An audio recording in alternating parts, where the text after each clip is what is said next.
එහෙනම් මේක බලන්නකෝ. සාමාන්‍යයෙන් මේ හානිදායක කෘමි පලිබෝධකයෝ ගැන අහද්දී සාමාන්‍යයෙන් අර කොමන් උත්තර දෙකක් තමයි එපිලැක්නයි අවුලක පෝරයි කියන්නේ. අවුලක පෝරා මෙතන නැත්තම් මෙතන එපිලැක්න ඉන්න ඕනේ. ඒ කුරුමිනිය දෙන්න. හරිද? මෙතනදී පුතේ ඔයාලට මතකද අවුලක පෝර කුරුමිනිය හානි කරන්නේ මොන කුලයේ භෝගවලටද කියලා? විදේශීයනේ. කුකුබිටේසියේ. ඒක බය නැතුව ලියන්න කුකුබිටේසියේ තමයි ගොඩක් අය හානි කරන්නේ. කුකුබිටේසියේ කුලයේ මොනවද දෙන භෝග? මොනවාද භෝග? සීයු මොකද්ද? මේ පිපිඤ්ඤා. යන්න ඒවා ටික. හොඳද? එතකොට මේකට සුහුඹුලයි කීටයයි දෙන්නම ඔන්න හානි කරනවා. එපිලෙක්න හානි කරන්නේ මොනවටද?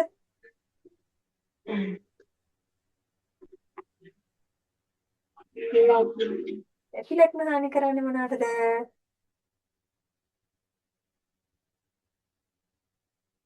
එපිලෙක්නත් හානි කරන්නේ මොන කුලයේ භෝගවලටද?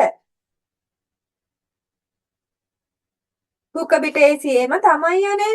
බය නැතුව ලියන්න. කුකබිටේසියේ එපිලෙක්න තව සොලනේසියේ කුලයේ භෝගවලටත් හානි කරනවා. මෙයත් පුතේ අවුලක පෝරා වගේම සුහුඹුලයි කීටයයි දෙන්නම ඔන්න භෝගයට හානි කරනවා. දැන් මෙතන ඉන්නේ අවුලක පෝරා විතරයිනේ. එහෙනම් අපි මෙතෙන්ට ගහන්නේ අවුලක පෝරට.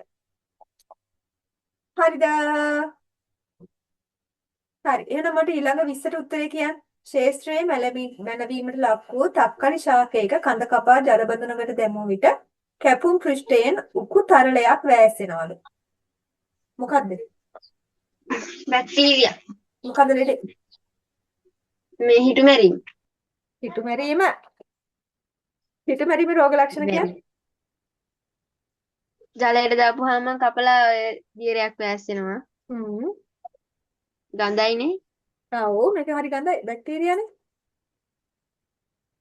වෙන අවට පැල නිරෝගීව තියෙනකොට වගා බිමේ ශාක ඔන්න මැල වෙලා මැරලා යනවා.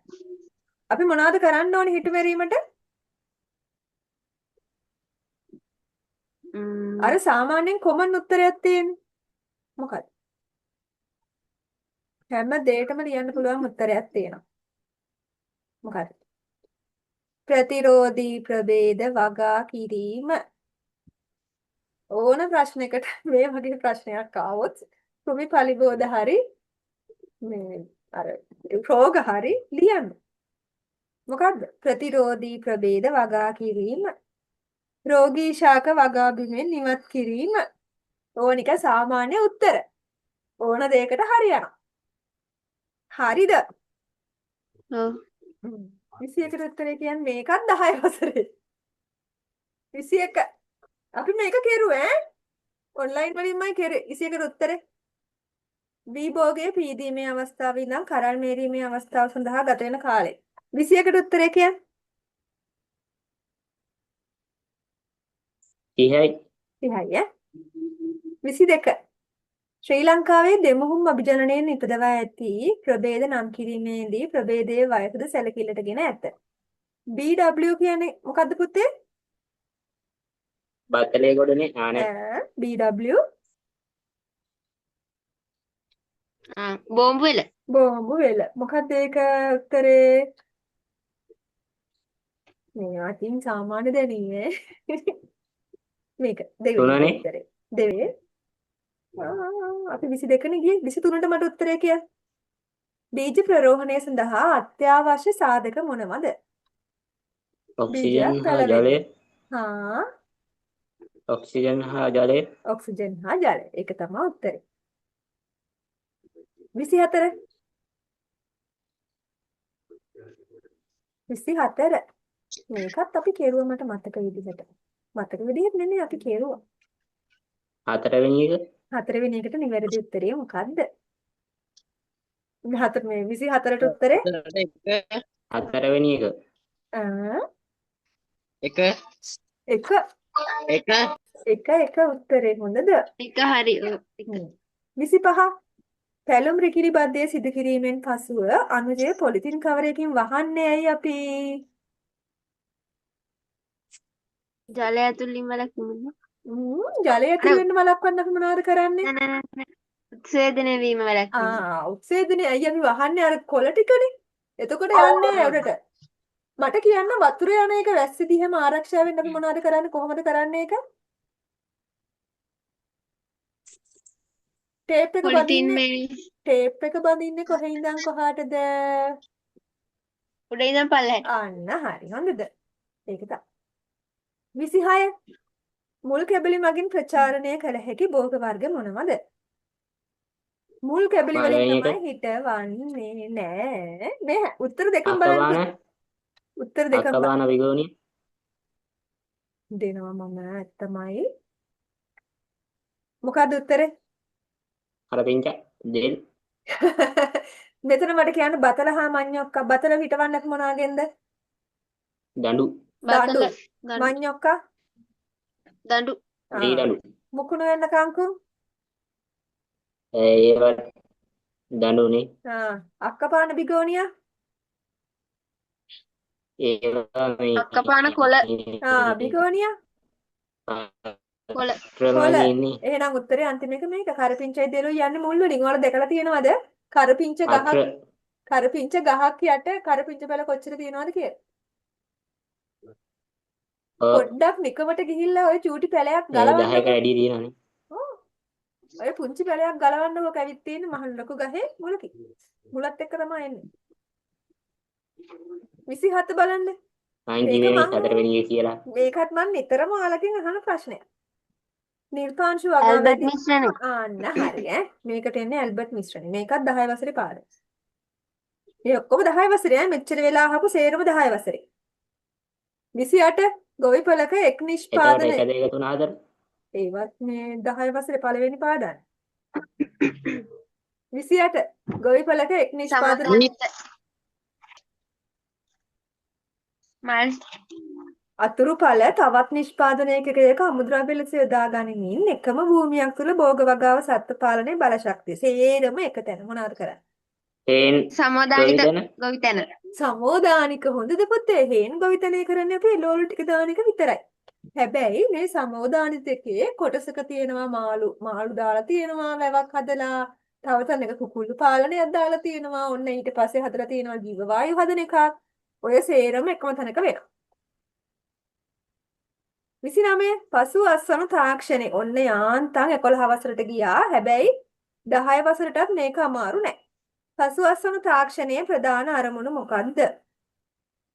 පසු අස්වනු තාක්ෂණය මොකද්ද? 3 පසු අස්වනු තාක්ෂණය නෑ. අස්වනු නෙලීම සඳහා හතර. යන්ත්‍රෝපකරණ භාවිතා කිරීමද? නෑ වැරදි නෑ. අස්වනු ප්‍රවාහනය සඳහා ප්ලාස්ටික් පෙට්ටි භාවිතා කිරීමද? නෑ වැරදි නෑ. අස්වනු ගබඩා කිරීමට ශීත කාමර භාවිතා කිරීමද? ඕ නැහැ. මේ බලන්නකො මෙතන උත්තරේ මෙන්න මේක මේ. පසු අස්වනු සාධක කළමනාකරණය මගින් අස්වනු හානිය අවම කිරීම. නිකම් ඒකේ මේ මං කිව්වේ දෙක කියලා නිකමට මේ මෙහෙම ප්‍රශ්නයක් එනකොට පුතේ නිකමට බලන්න මේ උත්තර හතර දිහා. නිකමට බලන්නකෝ. ටිකක් අර උත්තරයක් විදිහට අපිට ගන්න පුළුවන් උත්තරයකට තියෙන්නේ මේකනේ. මේ බලන්නකො පසු අස්වනු සාධක කළමනාකරණය මගින් අස්වනු හානිය අවම කිරීම. මේක තමයි පසු අස්වනු තාක්ෂණය මේ කරන්නේ. මේ කරන විදි. මෙන්න මේකත් බලන්න කියන්න DMI යගේ මොනවද අපි බලන්නේ? බරයි උසයි. අන්න හරි ඈ බරයි ඉසයි. 31 ආහාර නරක වීම කෙරෙහි බලපාන සාධක. 29 30 11 වසරෙන් හැබැයි 10 වසරට අමාරු නෑ. මේවා කරලා තියෙන 9 වසර 6 වසරෙන් ඈ BMI තියෙන්නේ 6 වසර PTS. සෞඛ්‍යයක් තියෙනවා. ආහාර නරක වීම කෙරෙහි බලපාන සාධක භෞතික රසායනික සහ ජීව විද්‍යාත්මක සාධක වශයෙන් බෙදා දැක්විය හැකියි. දැන් කියන්නකො රසායනික සාධකේ මොනවාද කියලා? රසායනික සාධකය. රසායනික නිකම් ඔය සුද්ධ ආ එන්සයිමීය එන්සයිමීය ක්‍රියා. හොඳද මේකට උත්තරේ 3. 32 ඉතා ඉක්මනින් නරක් වෙන සුළු ආහාර අධි අවදානම් ආහාර ලෙස හඳුන්වනවලු. මොනවාද? එක හරි. මාළු කිරි හා මස්. ඔව් මේක තමයි උත්තරේ ඈ. මාළු මේ කිරි නරක් වෙනකොට කොහොමද පුතේ හඳුනගන්නේ? කිරි ආහාර නරක් වෙනකොට ගඳයි. ගඳයි වෙන කැටි ගැහෙනවා. හරිද? ගැහෙනවා. මතක තියාගන්න. 33ට උත්තරේ කියන්නේ. මේකත් 11 වසරේ. පහත සඳහන් ප්‍රකාශ අතරින් නිවැරදි ප්‍රකාශය මොකක්ද? 33ට පැස්චරීකృత කිරි සම්පූර්ණයෙන්ම ශුද්‍ර ජීවීන්ගෙන් තොරයිලු. සම්පූර්ණයෙන්ම ශුද්‍ර ජීවීන්ගෙන් තොරයිලු. හරිද? හතරවෙනි එක නෑ. නෑ පළවෙනි කී උත්තරේ වැරදි වුණේ. දෙවෙනි එක පැස්චරීකృత කිරි දින 7යි 10යි කාමර උෂ්ණත්වයේ නරක නොවි තියාගන්න පුළුවන්ද? බෑ. ඒකත් බෑ. ඒකත් වැරදි. හතරවෙනි එක බලන්න. ජීවාණුහරණයේදී කිරි අධික උෂ්ණත්වයකට භාජනය කර ක්ෂණිකව සිසිල් කර අඩු උෂ්ණත්වයක ගබඩා කරනවලු.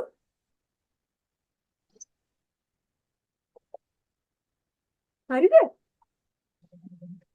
හරි නෑනේ ඒකත් වැරදිනේ. එහෙනම් උත්තරේ වෙන්නේ මොකන්ද? උත්තරේ වෙන්නේ උත්තරේ 3. තුන ඊළඟ ප්‍රශ්නට උත්තරේ කියන්න.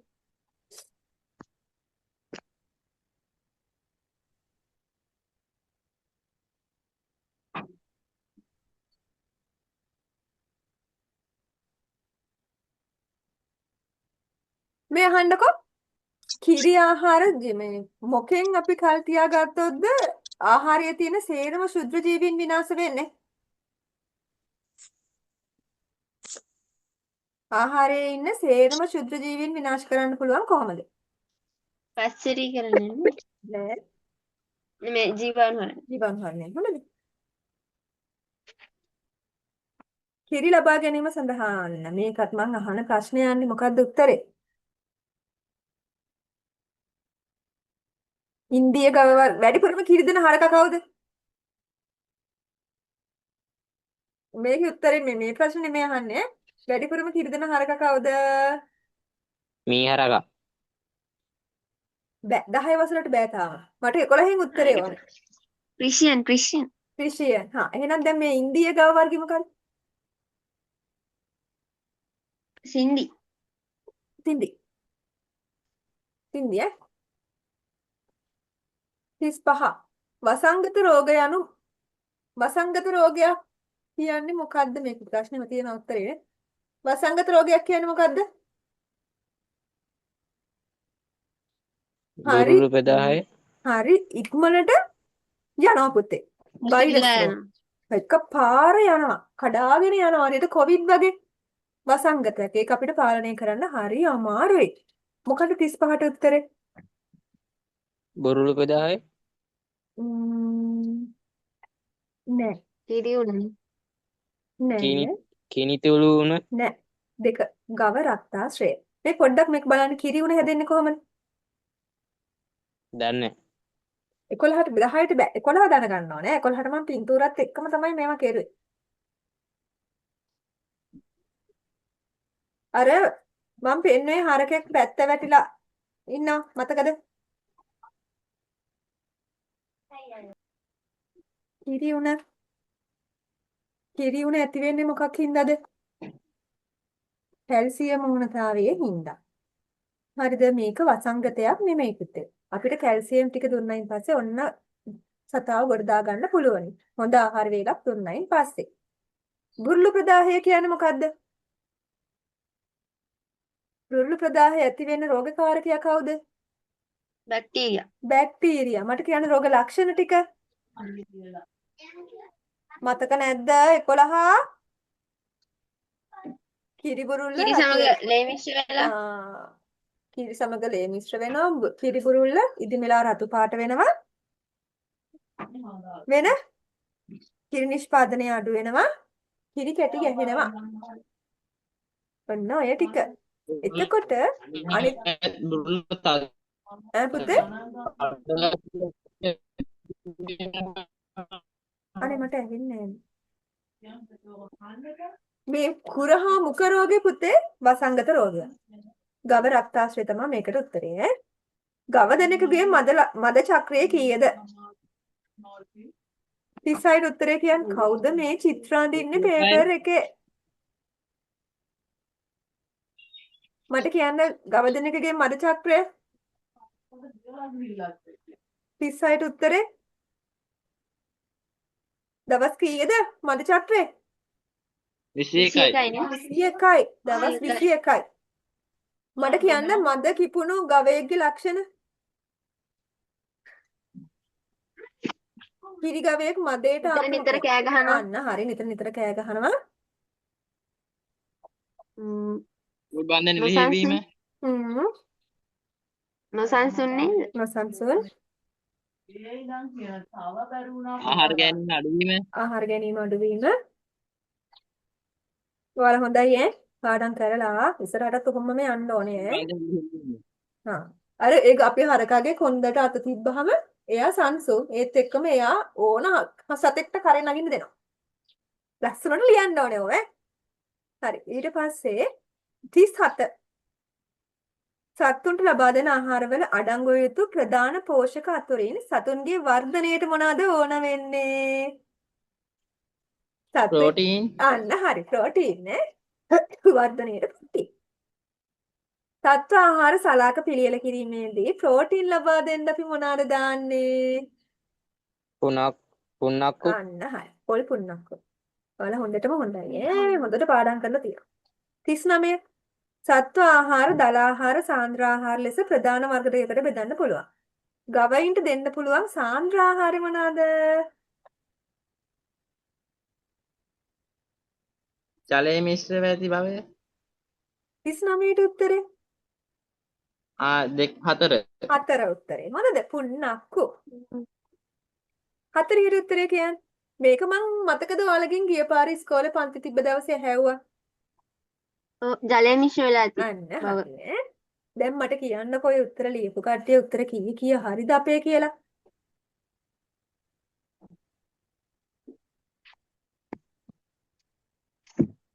හතලිහෙන් කීයද? මං එදා කිව්වා වගේ ඔයාලා දැන් වෙනකොට පුතේ 11 වසරේ කට්ටිය 40න් 35 පන්න ගන්න try කරන්න ඕනේ. දැන් කියන්නකෝ මෙන්න මේ ප්‍රශ්නේ මම මෙහෙම්මම ඔයාලට දීලා තියෙනවා මතකද? ඔයාලට මම ප්‍රශ්න කරනකොට ඉස්කෝලේ මේ ප්‍රශ්නේ දීලා තියෙනවා. හරි කියන්නකෝ මට. ඔන්න පළවෙනි ප්‍රශ්නේ. එළවලු භෝගවලට අමතරව පාසල් වත්තේ වගා කරන්න පුළුවන් වෙනත් ආහාර භෝග කාණ්ඩ දෙක. කාණ්ඩ 4. ආහාර භෝග කාණ්ඩ. හිටවන්න පුළුවන් ආහාර භෝග කාණ්ඩ 4 මොනවද? 4ක් ගොඩාක් තියෙනවා. එළවලු කියන්න බෑ. මොනවාද? දාන්න පුළුවන් දාන්න හිටවන්න පුළුවන් අල පළතුරු. පුළුවන් පළතුරු වර්ග හිටවන්න පුළුවන් කුළු බඩු හිටවන්න පුළුවන් කංකුම් අර අපි හිටවලා තියෙන්නේ කංකුම් ගොටුකොළ වගේ ඒවා හිටවන්න පුළුවන් කඩිල භෝග හිටවන්න පුළුවන් මිරිස්. ඒවා එළවලුනේ අපිට ඒව දාන්න බෑ මෙතෙන්ට එහෙම දාන්න බෑ කියලා තියෙනවනේ එහෙමයි හරි දෙවෙනි ප්‍රශ්නේ පැලතවන් සඳහා සුදුසු ස්ථානයක් තේරීමේදී සලකා බැලිය යුතු සාධක දෙකක්. මේකට 10 11 දෙකටම උත්තර දෙන්න පුළුවන් මේ ප්‍රශ්නෙට ඈ 10 වසරේ පාඩම්. සමතලා වීම. බිම සමතලා වෙන්න ඕනේ. හරියටම හරි. තව ආරක්ෂිත ස්ථානයක් වීම. ආරක්ෂිත ස්ථානයක් වෙන්න ඕන. හොඳින් සූර්යාලෝකය තියෙන්න ඕනේ. වතුර ගන්න පුළුවන්කම තියෙන්න ඕනේ. වෙන අපි Taman දැම්මයින් පස්සේ හෙන හුළඟක් ඇවිල්ලා ගියොත් මොකද වෙන්නේ? අධික සුරංග නොමැති ස්ථානයක්. එහෙම ස්ථානයක් වෙන්න ඕනේ. ප්‍රවාහන පහසුකම් තියෙන්න ඕනේ. පැල ගන්න යන කට්ටියට එහෙම අරන් යන්න ලේසියිනේ. ජල පහසුකම් අපිට හොඳට වතුර ගන්න පුළුවන් තරක් තියෙනවා. නැත්නම් ගස් ටිකට වතුර නැහැ. තුන්වෙනි එකට මට උත්තරේ කියන්න. මූල මණ්ඩලයට හානි නොවන පරිදි ශේෂ්ත්‍රයේ සිටුවීමට මොකද්ද කරන්න පුළුවන් තවාන් වර්ග දෙක? නොර්දෝකෝ තවන්. කුට්ටි තවන්නේ. කුට්ටි තවන්න. නොරිදොකොයි කුට්ටි. හරිද? අපිට තව පුළුවන් බඳුන් තවන්න එහෙම වෙනකොට අර දෙක ලියන්න පුතේ. තැටි තවන්නත් ඕකේ. හ්ම්. 5. ශිෂ්‍යයෙක් භෝග වගා කිරීමට අපේක්ෂිත භූමියෙන් 5 මිටක් අත්ලටගෙන තෙත් කර ගුලියක් හදලා ඒක දෙයත්ල මත තබා රෝල් කරද්දි කැඩුනලු. මොකද්ද? ගුලි කරද්දි. මිස අපි අර 10 වසරේ කරේ ඒකනේ ඒක අහන්නේ. තමයි. මොකද්ද පස්ස? මොකද්ද? ඔන්න ගුලියක් වැලි. හදන්නත් පුළුවන් වුණාලු. හැබැයි රෝල් කරන්න බැරුව ගියාලු. මොකද්ද? කාබනික රෝල් පොහොරනේ. කරන්න බැරුව ගියා කියන්නේ නෑ. රෝල් කරන්න බැරුව ගිහින් කැඩෙන්නේ මොන වගේන්ද? වතුර මදි හින්දානේ. වැලි එතමනේ. ලෝම. පොඩ්ඩක් බලන්න ඔය වැලි ටිකක් අතට අරගෙන ගුලියක් හදන්න පුළුවන්ද? බෑනේ. උත්තරේ වැලි ලෝමේ. අපිට 4 වෙනි ප්‍රශ්නේ මග යන්න එතෙන්ට යන්න. තවන් පෙර දියමලන් කෑමේ රෝගය වැළඳීමෙන් වළක්වා ගැනීමට කළ හැකි ක්‍රියාමාර්ග දෙකක්. අපි මේක කතා කරුවා පුතේ ඉස්සෙල්ලා. ඒකෙන් දෙක අපි අරිමු ඈ. 6. භෝග වගා කර ඇති භූමියක පාංශු තෙතමනේ ආරක්ෂා කරන්න අපිට මොනවද කරන්න පුළුවන්? පසේ තියෙන වතුර ටික පරිස්සම් කරගන්න මොනවද කරන්න පුළුවන්?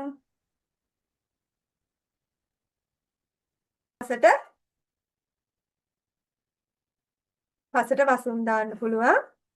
පසට කාබනික ද්‍රව්‍ය එකතු කරන්න පුළුවන්. බාල් පැලෑටි අයින් කරන්න පුළුවන්. වෙන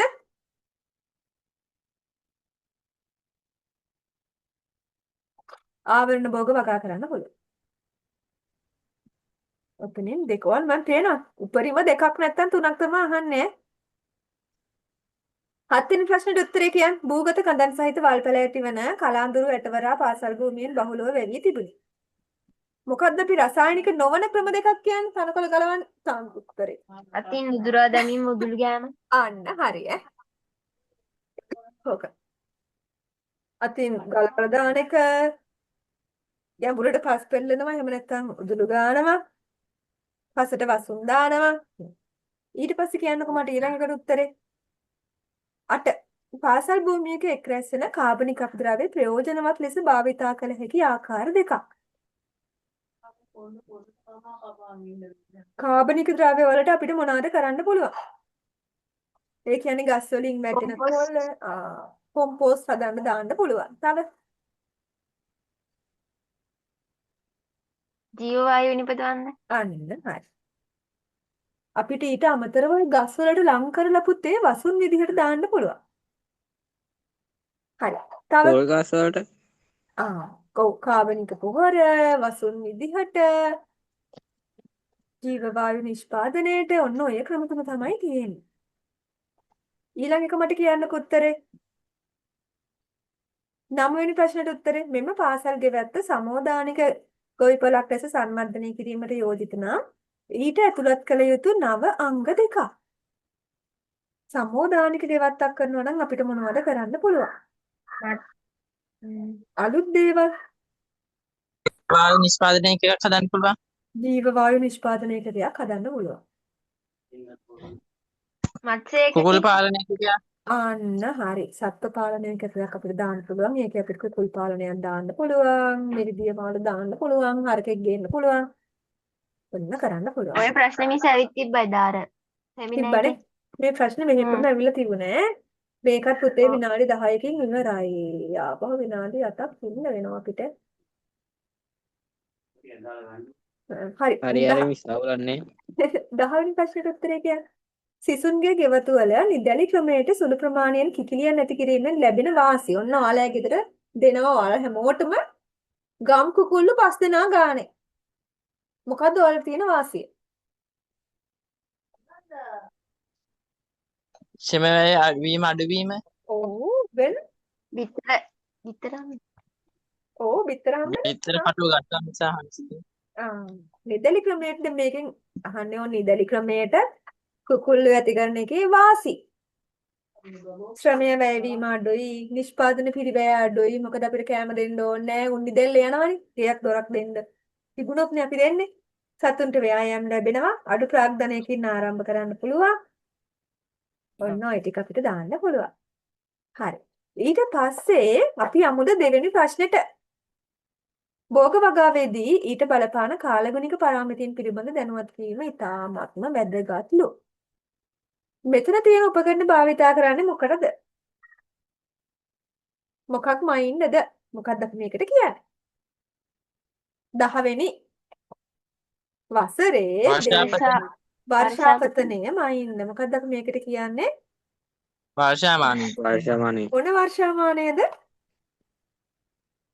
සරල වර්ෂාමානය. ඒ කියන්නේ මොකද්ද පුතේ?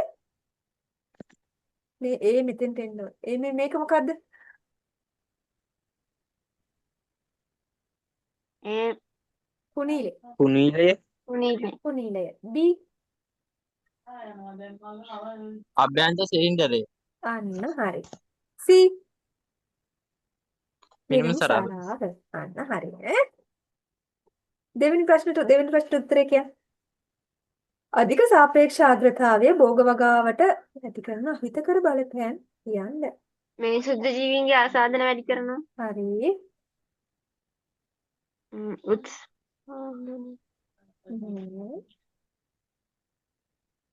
ශාක රෝග ආසාදනය වැඩි වෙනවා. පරිසරයේ තෙතකනේ තියෙන්නේ. පරාගණයට බාධා ඇති වෙනවා. බාධා ඇති වෙනවා. පරාග මොකද හුළඟෙන් යන්න බෑ. හුළඟ තියෙන වතුර බින්දු හින්දා ඒකට බාධා ඇති වෙනවා. පරාගණයට ප්‍රශ්න ඇති වෙනවා. පෝෂක හා ජල අවශෝෂණය අඩු වෙනවා. භූමි පලිබෝධ ව්‍යාප්තිය වැඩි වෙනවා. ඒත් එක්කම අපි මේක කරනවා සිකුරාදට. පළවෙනි පාඩමයි දෙවෙනි පාඩමයි අපි ඉවර කරනවා. තුන්වෙනි ප්‍රශ්න. අනේ මට ඇහෙන්නේ නැහැ පුතේ වා කියන එක අනේ තරචර ගන්නවා. වෙනද ඇහුනේ කලින් ඇහුණා කතා කරන ඒවා. 10 වසරේ පාඩම් දෙකද ඔව් පළවෙනි පාඩමයි දෙවෙනි පාඩමයි අපි සිකුරාදට ඉවර කරමු. තුන්වෙනි ප්‍රශ්නට උත්තරේ කියන්න. මිස් පුෂ්ප හට ගැනීමේදී දිවා කාලයේ හරි මට කියන්න. එම භෝග කාණ්ඩ තුන.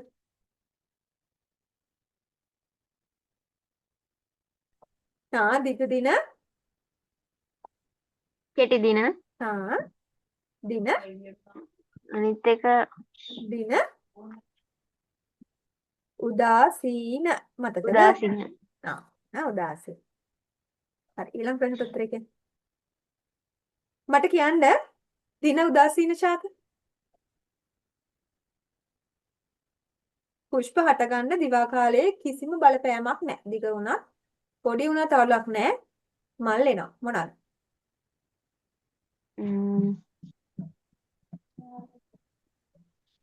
පොල් මිරිස් කව්පි බෝංචි තක්කාලි. දිගු දින ශාක පුෂ්ප හටගන්න දිවා කාලයේ දිගු දින ශාක කියන්නේ දිනේ දිගයි. ඒ කියන්නේ දිවා කාලයේ දිගයි. ඒවා තමයි පුතේ බීට් කැරට් රාබු සලාද ලූණු අත්තාපල් හිතන්නක නෝරෙලියේ දිගු දින. කෙටි දින පුෂ්ප හට ගන්න කෙටි දිවා කාලයක් ගන්න. හරි කෝපි මේ කෝපි කියන එක සාමාන්‍යයෙන් අහනවා පුතේ. කෝපි කෙටි දිනද දිගු දිනද කියලා අහනවා MCQ වල ගොඩක් වෙලාවට. කෙටි දින. කෙටි දින කෝපි මුං ස්ට්‍රෝබෙරි දුම්කොළ ඒ වගේ ඒවා. හරි. ඊළඟ ප්‍රශ්නට උත්තරේ කියන්න. තුන්වෙනි ප්‍රශ්නය. පස කාදනයට ලක් මිස් දුම්කොළ හදන්නේ කොහමද? අර දුම්කොළේ වේලනවා. ඔයාලා දැකලා තියෙනවද දුම්කොළ ගහ? තුන්වෙනි ප්‍රශ්නේ කියන්න උත්තරේ. පස කාදනයට ලක්වීම, පස තදවීම මොකක්ද? පාංශු කාදන ක්‍රියාවලියේ පියවරවල් 3. මොකද්ද? පස් අංශු පාංශු දේහයෙන් වෙන් වෙනවා, ගැලවිලා යනවා, ප්‍රවාහණය වෙනවා, තැන්පත් වුණා. ඕක තමයි පියවරවල් 3. පාංශු කාදන කාරක කියන්නේ පුතේ? පාංශු කාදනය වෙන්නේ මොනවාගෙන්ද? වැස්සෙන් වැස්සෙන්. හරි. ඒකවත් සුලක වේගවත් හුළඟින් මිනිසා අන්න ගල. හරි. ඇයි යන්නේ ඔය දැකලා නැද්ද මිනිස්සු ගල් කඩනවා? එතකොට ඔය කුර තියෙන සත්තු ගල් උඩින් යනකොට මිනිසා සත්ත්ව ක්‍රියාකාරකම්.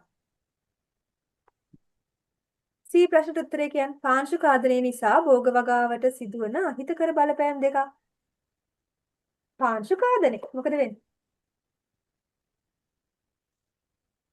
පස් ටික ගැලවිලා වෙන තැනකට යනවා. ගිහින් එතන තැන්පත් වෙනවා. මොකද වෙන්නේ? ගස් ඇද වැටෙනවා. හා තව ඔය ටික දැන් හිතන්නකො ඔය ගෙදර තියෙන පස් ටික කඩාගෙන ගිහිල්ලා ඉස්සරහා කානුවට වැටෙනවා වැස්සේ. එතකොට මොකද වෙන්නේ?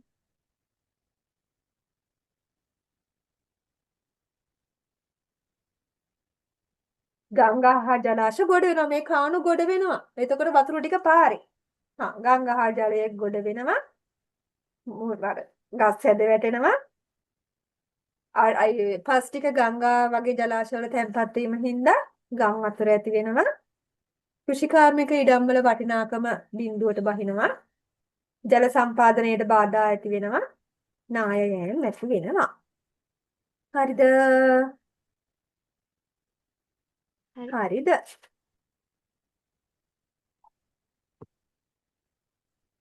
හරි. ඊළඟ ප්‍රශ්නට උත්තරේ කියන්න. බෑවුම් වගාබිම් මතු පිටින් ජලය ගලා යාමේ වේගය අඩු කරන්න අපි මොනවද කරන්න පුළුවන්? වසුන් නේද නෝන? හා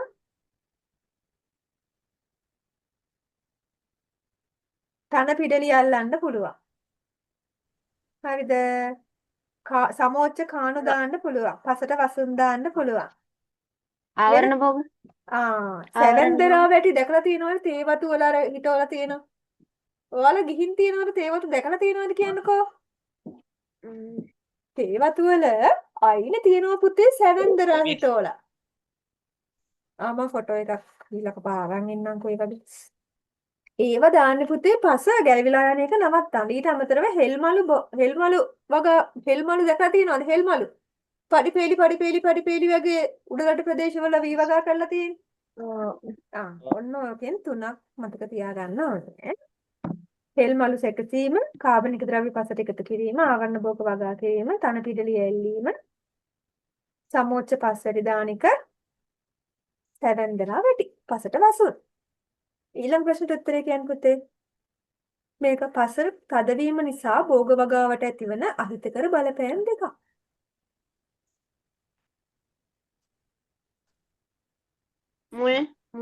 මුල් වර්ධනයට බාධා වෙනවා. වතුර මොකද වෙන්නේ? පස තුළට ජලය හරි ජල වහනය දුර්වලයි. වෙන පුතේ? පසේ වාතය දුර්වල වෙනවා. අන්න හරි. පසේ වාතය දුර්වල වෙනවා. ඒ හින්දා මොකද වෙන්නේ? පස ඇතුලේ තියෙන ශුද්ධ ජීවීන් වර්ධනයට බාධා ඇති වෙනවා. මොකද වාතයක් නැහැ. ඔසන මතකයි නේද?